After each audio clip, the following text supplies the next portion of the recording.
사람들 앞에 서기만 하면 말 한마디 꺼내기도 전에 얼굴부터 확 달아오르시죠? 면접, 발표, 처음 보는 사람과의 자리, 긴장하지 말아야지 해도 얼굴이 화끈화끈 빨개집니다. 얼굴에 열이 오르는 게 느껴지면 그게 또 신경 쓰여서 더 빨개지고요. 거울을 보면 한숨이 나오죠. 나는 왜 이렇게 마음이 약할까? 남들은 아무렇지 않은데 왜 나만 떨리고 빨개질까? 그런데 오늘은 이 말씀부터 드리고 싶어요. 그건 마음이 약해서가 아니에요. 내 심장이 약한 겁니다. 작은 감정 하나도 못 누르고 열을 위로 올려보내고 있는 거죠. 오늘 끝까지 보시면 왜 유독 나만 이런지 그 진짜 이유를 알게 되실 거예요. 그리고 자기 전에 곤두선 마음을 가라앉히는 1분 관리법까지 알려드릴 테니 끝까지 함께 해주세요. 긴장하거나 당황하거나 부끄러울 때 이렇게 감정이 움직이면 얼굴부터 화끈 빨개지는 거 뭐라고 부르는지 아세요? 감정 홍조라고 합니다. 이런 분들 병원도 한 번쯤 가보셨을 거예요. 얼굴은 빨개지고 가슴까지 두근거리니까 갑상선도 검사하고 피 검사도 해보고 그런데 결과는 늘 똑같죠. 이상 없습니다. 그러면서 이런 말까지 들으셨을 거예요. 예민한 성격 탓입니다. 마음의 문제라 어쩔 수 없어요. 내 성격 때문이라니 좀 슬프기도 하고 답답하셨을 거예요. 그런데 오늘 분명히 말씀드릴게요. 감정 홍조는 성격 탓이 아닙니다. 검사가 정상이라는 건 오히려 다행이에요. 망가진 데가 없다는 뜻이니까요. 다만 내 몸의 온도를 조절하는 균형이 깨진 겁니다. 그러니 부품을 갈아 끼울 게 아니라 깨진 균형만 다시 맞춰주면 됩니다. 그럼 대체 어디 균형이 깨진 걸까요? 조금 전에 거울 앞에서 하셨던 그 생각, 나는 왜 이렇게 마음이 약할까? 사실 반은 맞았어요. 약한 건 맞거든요. 근데 약한 게 마음이 아니라 심장이에요. 왜 하필 심장이냐고요? 방금 마음이 약하다고 하셨죠? 그 말을 한 단어로 줄이면 심약이에요. 마음심에 약할 약. 그런데 이 심자가 마음이면서 동시에 심장이라는 뜻이거든요. 그래서 마음이 약한 사람은 사실 심장이 약한 거예요. 남들보다 심장이 조금 여리게 타고났을 뿐입니다. 이게 오늘 이야기의 핵심입니다. 그게 흠일까요? 전혀요. 오히려 섬세하고 정 많고 남을 배려할 줄 아는 분들이 대부분 이렇습니다. 자, 여기서 궁금하실 겁니다. 심장이 약하면 기운이 없어야지 왜 얼굴엔 열이 올라와요? 아주 좋은 질문이에요. 하나씩 풀어볼게요. 심장을 그릇이라고 한번 생각해보세요. 크고 단단한 그릇은 물을 부어도 잘 안 흔들려요. 그런데 얇고 작은 그릇은 살짝만 건드려도 출렁하고 넘치죠. 약한 심장이 딱 이렇습니다. 남들은 그냥 넘기는 작은 긴장, 작은 걱정에도 심장이 출렁. 그러면서 안에 있던 열을 위로 확 올려보내요. 그 열이 가장 먼저 도착하는 곳이 어디일까요? 바로 얼굴입니다. 그래서 얼굴부터 빨개지는 거예요. 마음이 약해서가 아니라 약한 심장이 작은 감정도 못 누르고 열을 위로 올려보내는 신호인 겁니다. 즉 사소한 자극이 들어오면 약한 심장이 출렁하고 열이 위로 솟아 얼굴이 화끈 달아오르는 거죠.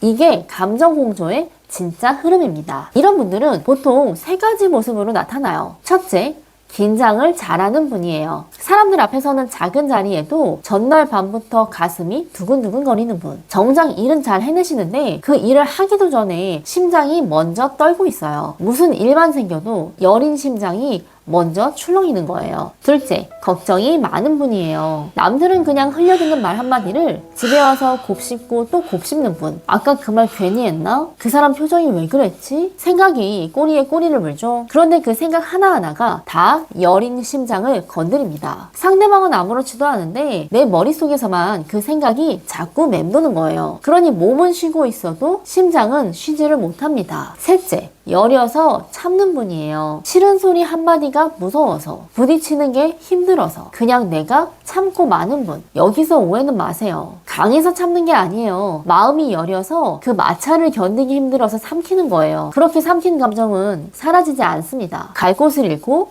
가슴 안에 남았다가 결국 열이 되어서 얼굴로 올라와요. 긴장하는 분, 걱정하는 분, 참는 분 다 달라 보이지만 원인은 하나예요. 여린 심장, 바로 심약입니다. 그래서 이런 분들은 얼굴만 빨개지는 게 아니에요. 가슴이 자주 두근거리고 별일 아닌데도 잘 놀라고 잠자리에 누우면 생각이 많아져서 쉽게 잠들지 못하고 또 이상하게 손발은 차갑습니다. 왜 손발이 차가울까요? 열이 자꾸 위로 얼굴로만 올라가니까 정작 손발로는 따뜻한 기운이 내 내려가지 못하는 거예요. 위는 뜨겁고 아래는 차갑죠. 이게 바로 상열하한이에요. 이 채널에서 늘 말하는 몸의 온도가 거꾸로 흐르는 거죠. 그러니까 얼굴 빨개짐, 가슴 두근거림, 불면, 수족냉증, 제각각 다른 문제 같지만 사실은 약한 심장이 보내는 전신의 신호였던 거예요. 그런데 이걸 그냥 두면 어떻게 될까요? 여기가 중요합니다. 처음엔 긴장할 때만 잠깐 빨개졌다가 금방 가라앉아요. 그런데 이게 반복되면 얼굴의 혈관이 늘었다 줄었다를 너무 자주 하다가 점점 탄력을 잃습니다. 그래서 나중엔 별일이 없는데도 얼굴에 붉은기가 가시지 않고 남기 시작해요. 그래서 안면 홍조로 이어지고 하루 종일 얼굴이 빨갛게 되기도 합니다. 겁주려는 게 아닙니다. 다만 빨개지는 게 아직 잠깐일 때, 그러니까 되돌릴 수 있을 때 몸을 챙기시는 게 좋다고 말씀드리는 거예요. 그래서 한의원에서는 빨개진 얼굴을 시키는 데만 집중하지 않아요. 진짜 봐야 할 건 그 여린 심장이거든요. 여린 심장은 혈과 기운이 부족해서 작은 자극에도 쉽게 출렁거려요. 그 부족한 걸 한약과 침으로 채워서 심장을 든든하게 해주는 거예요. 한의학에서는 이걸 보심이라고 합니다. 이때 쓰는 약재로는 당귀, 용안류, 산조인, 맹문동 같은 것들이 있어요. 다만 사람마다 체질도 심장 상태도 달라서 어떤 약재를 어떻게 쓸지는 한의사의 진단이 필요합니다. 이렇게 심장이 든든해지면 작은 일에 열이 위로 확 올라가지 않게 되고 위로 떠있던 열도 차차 아래로 가라앉아요. 그러면 얼굴이 달아오르던 것도 들떠있던 마음도 차츰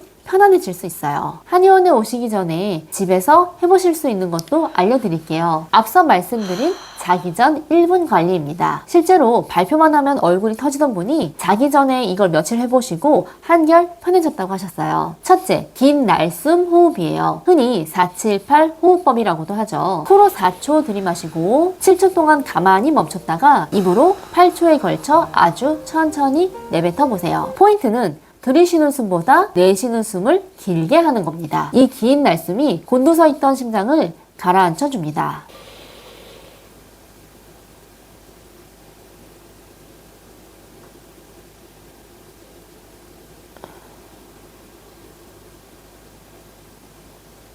둘째, 허밍이에요. 입을 다물고 하고 소리를 내는 거예요. 먼저 입을 다물고 코로만 숨을 쉽니다. 한 손은 가슴에 살짝 얹어보세요. 숨을 들이마신 다음 하고 낼 수 있는 만큼 길게 소리를 냅니다. 손바닥에 가슴이 울리는 게 느껴지면 잘하고 계신 거예요. 하다 보면 한 번에 내쉬는 시간이 점점 길어질 거예요. 길수록 더 좋고요. 이렇게 서너 번만 해도 들떠있던 마음이 한결 가라앉습니다. 이 두 가지 자기 전 1분이면 충분해요. 오늘 말씀드린 내용 꼭 기억하세요. 얼굴이 자꾸 빨개지는 건 마음이 약해서가 아니에요. 약한 심장이 작은 감정도 못 누르고 열을 위로 올려보내는 신호일 뿐입니다. 그러니 자책하지 마세요. 내 성격 탓이 아닙니다. 내 몸 상태를 잘 모르겠다 하시는 분들은 한의원에 오시면 알려드리겠습니다. 이 채널에서는 내 몸의 고장난 온도를 함께 찾아드릴게요. 그리고 오늘 영상 보시면서 이거 내 얘기네 하시는 분 3가지 중에 어떤 모습이 제일 가까우셨어요? 긴장형인지, 걱정형인지, 참는형인지 댓글로 살짝 알려주세요. 다음 영상 만들 때 큰 힘이 됩니다. 이 영상이 도움이 되셨다면 구독과 좋아요 한 번씩 눌러주시고요. 다음 영상에서는 오늘과는 또 다른 얼굴 열감, 참다가 터지는 분들 이야기를 해볼게요. 감사합니다.